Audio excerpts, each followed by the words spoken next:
अस्सलाम वालेकुम ख़वातीन व हज़रात। तो जैसा कि आप जानते होंगे कि आजकल अगर हम करंट अफेयर्स में देखा जाए तो एक बहुत बहुत अहम टॉपिक जो है वो अमेरिका का अफ़गानिस्तान से इनख़ला है। और ये जंग जो है अमेरिका की तारीख़ की सबसे तवील जंग है, जिसमें बहुत बुरी तरीके से शिकस्त खा के अमेरिका यहाँ से जा रहा है। तो क्योंकि मैं तारीख़ का तालिब इल्म हूँ और मैंने सोचा कि कुछ इसका तारीख़ी पस मंज़र देखा जाए कि क्यों कैसे अमेरिका यहाँ आया और क्यों हारा। और इस ये तो एक खैर एक सेपरेट टॉपिक हो जाएगा, मगर मेरा जो ज़्यादा कंसर्न था इस टाइम वो ये था कि जब मैंने देखना शुरू किया कि कैसे ये अमेरिका की इन्वॉल्वमेंट हुई अफ़गान जंग में, तो मैंने कई रिसर्च पेपर्स और कई किताबें ऐसी देखी जिसमें लोगों ने उस वक्त के हमारे हुक्मरान ज़िया-उल हक़ को बहुत बुरा भला कहा और उसके बारे में लिखा कि हमें इस जंग में शामिल नहीं होना चाहिए था या न्यूट्रल रहना चाहिए था। तो मैंने सोचा कि इसको ज़रा और इस पे देखा जाए। तो मज़ीद छानबीन करने के बाद कुछ ऐसे हक़ाइक़ सामने आए मेरे पास, जो कि मैंने देखा कि अमूमी तौर पे हमारा एक परसेप्शन जो है मुख्तलिफ़ है। तो मैंने सोचा कि आपके साथ इसको शेयर किया जाए। अच्छा जी, मेजॉरिटी जो लिटरेचर या मीडिया पे जो आपको मवाद मिलेगा इस बारे में, तो लोग कहते हैं कि जी ज़िया-उल हक़ ने उस ज़माने में बहुत बड़ी गलती की पाकिस्तान को इस जंग में डाल के।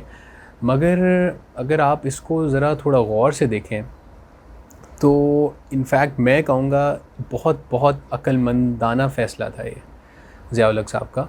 उसकी वजह ये है कि थोड़ा-सा अगर हम इसको तारीख़ के पस मंज़र से देखें तो 1971 की जंग जिसमें पाकिस्तान के 2 टुकड़े हुए, उसमें उस ज़माने की एक one of the super powers जो थी यूएसएसआर, उसका डायरेक्टली बहुत बड़ा रोल था, जो कि आम तौर पे लोग इतना जानते नहीं हैं।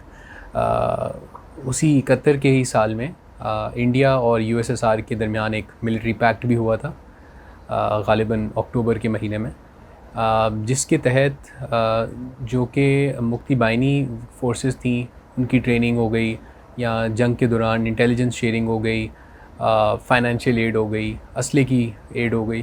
तो इस तरह की चीज़ें मतलब डायरेक्टली और इनडायरेक्टली यूएसएसआर ने इंडिया की बहुत ज़्यादा मदद की थी 71 की जंग में।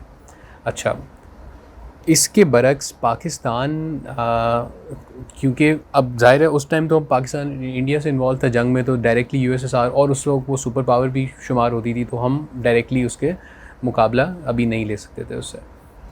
खैर 88-89 में जब यूएसएसआर 78-79 में जब यूएसएसआर एंटर हुई है अफ़गानिस्तान में, तो ये एक बेहतरीन मौका था पाकिस्तान के पास। ना सिर्फ क्योंकि उस ज़माने में एक बड़ी पक्की ख़बर थी कि यूएसएसआर का जो इवेंचुअल प्लान है वो हमारे जो गर्म पानी तक रसाई हासिल करना है, क्योंकि वो एक लैंड लॉक कंट्री है, जिसकी वजह से 8 से 9 महीने उनकी ट्रेड बहुत मुश्किल होती है उनको करना। सॉरी, लैंड लॉक तो नहीं है, मगर उनका जो समंदर है वो 8 से 9 माह बर्फ़ उसमें रहती है, तो उसमें तिजारत करना बहुत मुश्किल हो जाता है। तो उस ज़माने में ज़िया-उल हक़ ने जो फ़ैसला किया अफ़गानिस्तान जंग में जाने का, वो बहुत ही बेहतरीन फ़ैसला था। उसकी वजह ये है, एक तो सबसे पहले तो आपका यूएसएसआर से आपका रिवेंज, ठीक है जी। उसने आपको एक टुकड़ा आपका करने में मदद की, आपकी जंग की वजह से उसके 14-15 टुकड़े हो गए। तो एक तो ये बहुत बड़ी कामयाबी पाकिस्तान को अपनी समझनी चाहिए। दूसरी बात ये है कि लोग इसको कहते हैं जी ये कोल्ड वॉर का हिस्सा है और जी अमेरिकी मदद से हुआ सारा ये वो।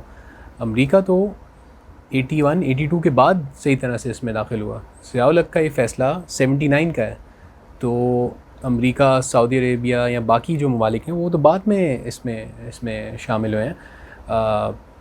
शुरू में तो पाकिस्तान ने ही इसको डायरेक्टली फ़ेस किया।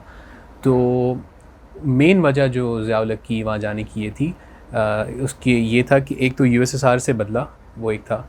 नंबर 2 ये कि चूँकि उनका प्लान था इवेंचुअली यहाँ आने का, तो जो कि वो ऑफिशियली तस्लीम नहीं करते, लेकिन उस ज़माने की सॉलिड रिपोर्ट्स ये कहती हैं कि उनका प्लान हमारे गर्म पानी तक रसाई था। तो उसमें जंग में फ़ौरी तौर पे हिस्सा लेने का फ़ायदा ये हुआ पाकिस्तान को कि हमने अपने टेरिटरी से जंग को साइड पे रखा, मतलब हमारे मुल्क के अंदर जंग नहीं हुई, मगर ये कि उसके बावजूद भी हमने उसको कर्टेल कर लिया अपने मुल्क में एंटर होने से। तो ये बहुत बड़ा हमारे फ़ायदा हुआ इस ज़िया-उल हक की डिसीजन से। दूसरी बात जो हमें बहुत बेहतर हमारे लिए साबित हुई है वो ये कि चलें अगर 2 मिनट के लिए मान लेते हैं कि यूएसएसआर का यहाँ पे आने का प्लान नहीं था, सिर्फ वो उनकी एक जो सेंट्रल एशिया में जो ज़बरदस्ती एक्सपेंशनिस्ट पॉलिसी के तहत वो अफ़गानिस्तान में एंटर हुए थे। तो आप ये देखें कि एक मुल्क जिसने कोई 7-8 साल पहले आपके ख़िलाफ़ जंग में एक मेजर रोल प्ले किया है, अगर वो अफ़गानिस्तान आके बैठ जाए तो ये पाकिस्तान के लिए इतना बड़ा नुकसान था, क्योंकि आपके फिर जो कि पहले सिर्फ एक बॉर्डर आपका ख़तरनाक था, ईस्टर्न बॉर्डर, अब आपका वेस्टर्न बॉर्डर भी ख़तरनाक हो जाता और आप दोनों मुल्क जो आपके दुश्मन मुल्क हैं उसके दरमियान आप सैंडविच होकर रह जाते। तो बहुत दानिशमंदाना फ़ैसला था ज़िया-उल हक साहब का उस ज़माने में। अगर ये नहीं जाते उस टाइम तो बहुत रिस्की हो सकता था, ना भी आता रशिया, मगर आप एक दो दुश्मनों के दरमियान सैंडविच होकर रह जाते।